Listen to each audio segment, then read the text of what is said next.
बहुत समय पहले की बात है। जापान के एक नगर में एक जैन मास्टर रहते थे। उनकी ख्याति दूर दूर तक फैली हुई थी और दूर दूर से लोग उनसे मिलने और अपनी समस्याओं का समाधान कराने आते थे। और वहीं बहुत से लोग जैन मास्टर से नफरत भी करते थे। ऐसे ही एक दिन की बात है। मास्टर अपने एक अनुयायी के साथ प्रातःकाल अपने आश्रम में ध्यान कर रहे थे कि अचानक एक व्यक्ति उनके पास आया और उन्हें भला बुरा कहने लगा। वो कहता है कि तुम लोगों को गुमराह करते हो और उन्हें बेमतलब का ज्ञान देते हो। तुम कहते हो कि ध्यान करने से हर समस्या का समाधान मिल जाता है। तुम कहते हो कि मन को शांत रखना चाहिए।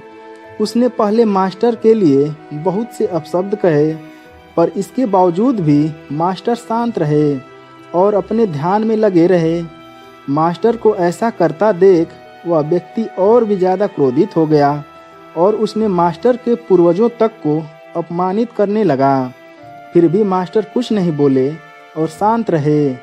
जब व्यक्ति ने देखा कि मेरे इतना बुरा भला कहने के बाद भी मास्टर पर उसकी बातों का कोई असर नहीं हुआ, तो वह व्यक्ति निराश हो गया और वहां से चला गया। उस व्यक्ति के जाते ही मास्टर के अनुयायी ने आश्चर्यचकित होकर मास्टर से पूछा कि मास्टर, उस व्यक्ति ने आपको इतना भला बुरा कहा, लेकिन आपने उस दुष्ट की बातों का जवाब क्यों नहीं दिया? और तो और आप शांत रहे और आप ध्यान में लगे रहे। क्या आपको उसकी बातों से कोई कष्ट नहीं पहुंचा? जैन मास्टर कुछ नहीं बोले और उसे अपने पीछे आने का इशारा किया। कुछ दूर चलने के बाद मास्टर अपने कक्ष तक पहुंच गए। मास्टर बोले, तुम यहीं रुको, मैं अंदर से अभी आ रहा हूँ। मास्टर कुछ देर बाद एक कपड़ा लेकर बाहर आए और अनुयायी को थमाते हुए बोले, लो अपने कपड़े उतार कर इन्हें धारण कर लो। कपड़ों को देखकर अनुयायी बोला, मास्टर, ये कपड़े तो बहुत मैले हैं। इसलिए अनुयायी ने उन्हें हाथ में लेते ही दूर फेंक दिया। मास्टर बोले, क्या हुआ? तुम इन मैले कपड़ों को धारण क्यों नहीं कर सकते हो? अनुयायी बोला, मास्टर, इन कपड़ों से अजीब सी दुर्गंध आ रही है।